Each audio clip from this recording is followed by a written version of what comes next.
Olá, queridos irmãos e amigos. Que a paz gloriosa de nosso Senhor e Salvador Jesus Cristo seja com todos.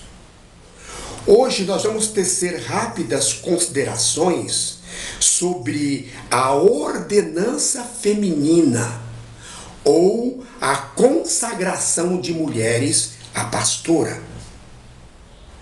Meus queridos irmãos e amigos, na igreja não existe um cargo, uma função para todos, mas existe um ministério para todos. O ministério feminino é um dos muitos que existe na igreja. As mulheres têm realizado um trabalho excepcional, maravilhoso e digno de todos os elogios na obra de Deus. Meus queridos irmãos e amigos, como todos nós sabemos, existe em muitas igrejas neopentecostais o ministério feminino ordenado, isto é, mulheres que são consagradas à pastora. Essa prática tem respaldo bíblico, essa prática tem apoio bíblico. A fonte é a Bíblia respondendo: não, essa prática não tem apoio bíblico, não tem respaldo bíblico. Então essas igrejas estão cometendo um grave erro. Sim. Por quê? Por três motivos. Primeiro, um estatuto ou a constituição de uma igreja. Prestem atenção, estou falando do estatuto ou a constituição de uma igreja. Não estou falando de um clube social ou de uma empresa.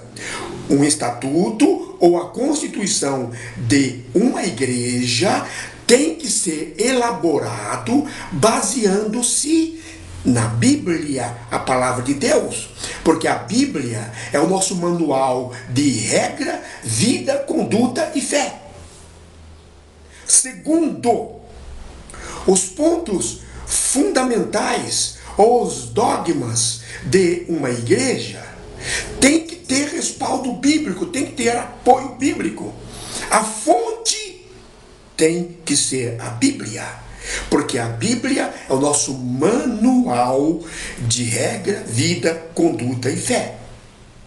Terceiro, quando estabelecemos em nossa igreja uma doutrina ou algo que não tem respaldo bíblico, que a fonte não seja a Bíblia, estamos fazendo uma adição apócrifa, porque os dogmas e os pontos fundamentais de uma igreja não podem ser frutos da nossa imaginação, do nosso querer, da nossa vontade e de conjecturas e especulações humanas. Entenderam, queridos irmãos e amigos? No Antigo Testamento, encontramos várias mulheres que foram abençoadas por Deus e fizeram história. Vejam o nome de alguma dessas mulheres, muito conhecidas. Sara, esposa de Abraão, o pai da fé. Rebeca, esposa de Isaac, filho de Abraão, o filho da promessa. Raquel e Lia, esposas de Jacó, filho de Israel. Miriam, irmã de Moisés. Raabe, a prostituta que protegeu os espias. Débora, Jael, Ruth, a moabita que se converteu, Ana, mãe de Samuel, Esther, Hulda, para citar apenas algumas. Meus queridos irmãos e amigos, todos nós sabemos que quem estabeleceu o ofício sacerdotal foi Deus, o Todo-Poderoso, logo após a saída do povo de Israel do Egito. E Arão e seus filhos foram escolhidos por Deus para ministrarem esse ofício no tabernáculo. Leiam, por gentileza, lá em Êxodo capítulo 29. Eles eram sacerdotes. À guisa de curiosidade, o sumo sacerdote era o regente espiritual da nação. Meus queridos irmãos e amigos, Deus, o Todo-Poderoso, soberano e eterno, podia ter escolhido também sacerdotisas, não é verdade? Mas achou conveniente não escolher. Muitos dizem que Deus, o Todo-Poderoso, não escolheu mulheres para serem sacerdotisas por causa da cultura deles. Agora eu pergunto, que cultura? Que cultura? A nação de Israel estava em formação e Deus, o Todo-Poderoso, estava ensinando, preparando, organizando, enfim, moldando esse povo que ficou 430 anos como escravos lá no Egito e assimilaram durante esse tempo muitas práticas nojentas, repugnantes, que eram comuns lá no Egito.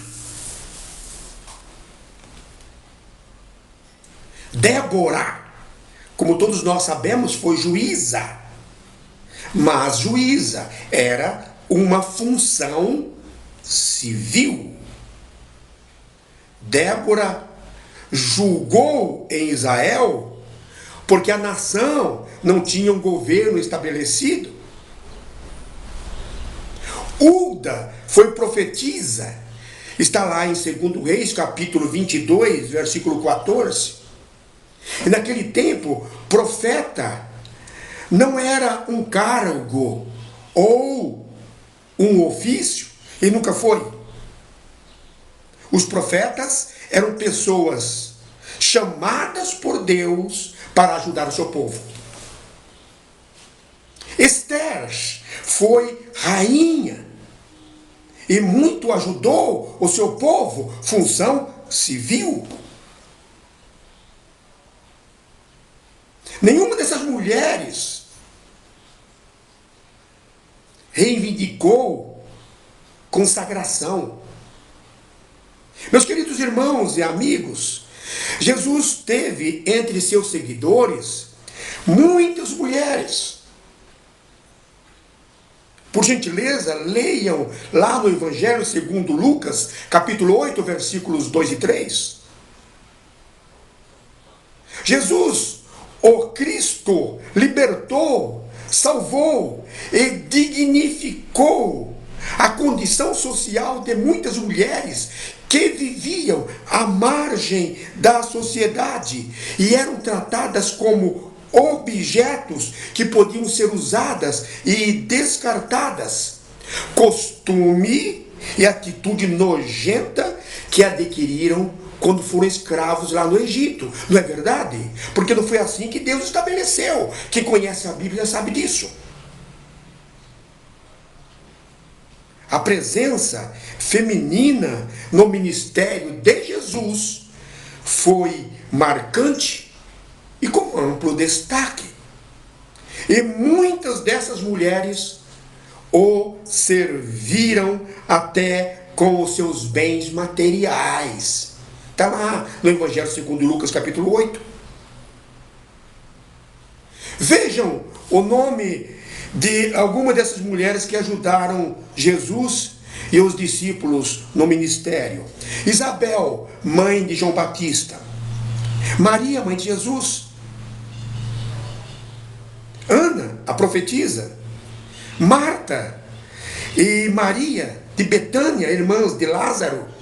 Jesus estava sempre ali na casa deles, ficava perto de Jerusalém. almoçava ali, jantava, dormia, tinha muita amizade com Maria, Marta e Lázaro. A viúva de Naim, Jesus devolveu o seu único filho e a consolou. A mulher pecadora da casa de Simão, está lá no Evangelho segundo Lucas, capítulo 7, do versículo 36 ao versículo 48. Ela ungiu os pés de Jesus, enxugou-os com os cabelos e os beijou. Maria Madalena, a sogra de Pedro, a mulher do fluxo de sangue que vinha sofrendo há anos, foi curada por Jesus, a mulher encurvada. Joana, mulher de Cusa, procurador de Herodes, etc, etc, etc. Algumas dessas mulheres foram libertas de possessões demoníacas, outras foram curadas e ainda outras o seguiam espontaneamente junto com os apóstolos. E essas mulheres nunca reivindicaram, nunca pediram a consagração. O apóstolo Paulo, na carta aos Romanos, capítulo 16, saúda 8 mulheres. Leiam: Febe, Priscila, Maria, Trifona e Trifosa, Pérside, a mãe de Rufo, Júlia e Olímpia. Essas mulheres foram colunas, referências, e muito ajudaram Jesus e os apóstolos.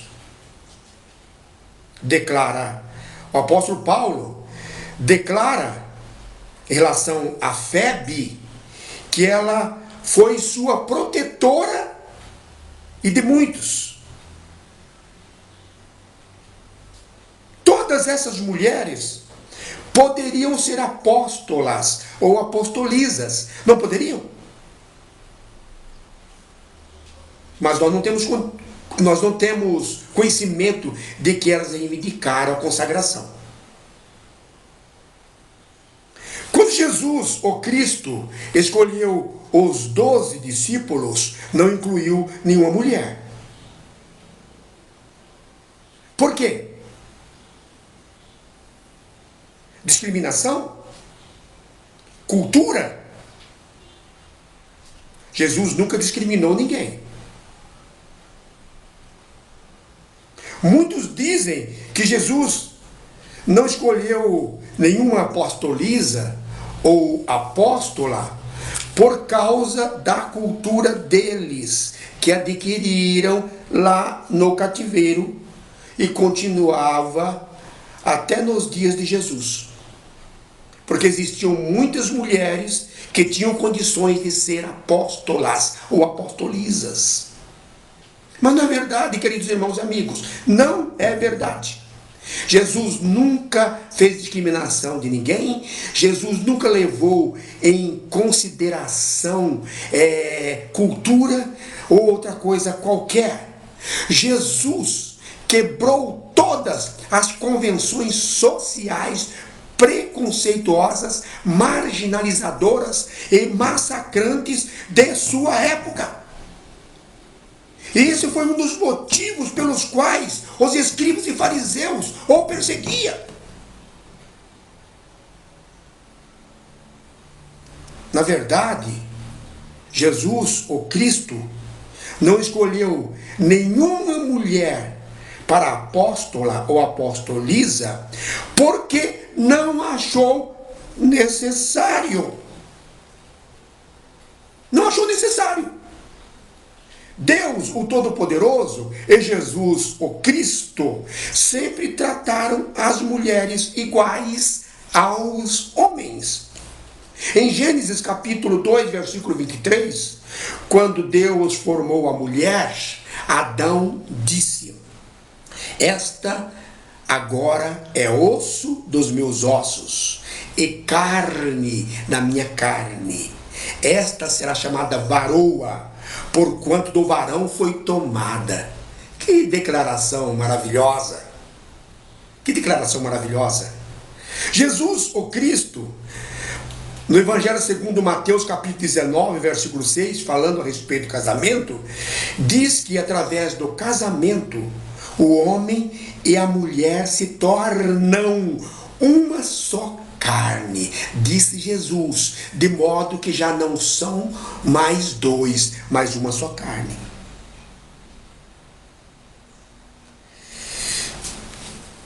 Se Jesus, o Cristo, achasse necessário consagrar mulheres, escolher mulheres para apóstola ou apostoliza, com certeza teria escolhido. Se Deus, o Todo-Poderoso, achasse necessário escolher mulheres para sacerdotisas, com certeza teria escolhido. Muitas igrejas que defendem a ordenação feminina dizem que os tempos são outros e que a Bíblia precisa ser atualizada. Os que defendem o aborto dizem a mesma coisa. Os que defendem o casamento entre duas pessoas do mesmo sexo dizem a mesma coisa. Os que estão tentando introduzir a ideologia de gênero dizem a mesma coisa, etc, etc, etc. Algumas coisas na Bíblia precisam ser atualizadas? Sim, mas para confirmar ainda mais a veracidade das Escrituras Sagradas. Mas o que querem mesmo é adaptar suas vontades, seus pensamentos, heresias destruidoras à Bíblia. E tem encontrado apoio em alguns lugares. E muita gente tem encontrado apoio em muitas denominações. As mulheres sempre foram prestigiadas e muito importantes na Igreja de Deus. E continuarão a ser. Portanto, não é necessário um ministério feminino ordenado, que não tem respaldo bíblico, que não tem apoio bíblico. Tudo aquilo que não tem respaldo bíblico, que não tem apoio bíblico, que a fonte não seja a Bíblia, tem que ser descartado. É o que nós fazemos sempre em nosso estudo. Fazemos tudo à luz da palavra de Deus. A fonte é a Bíblia. A Bíblia é o nosso manual de regra, vida, conduta e fé. Eu quero deixar aqui o meu carinhoso e respeitador abraço aos meus irmãos, irmãs, amigos e amigas. Fiquem com Deus. Amém.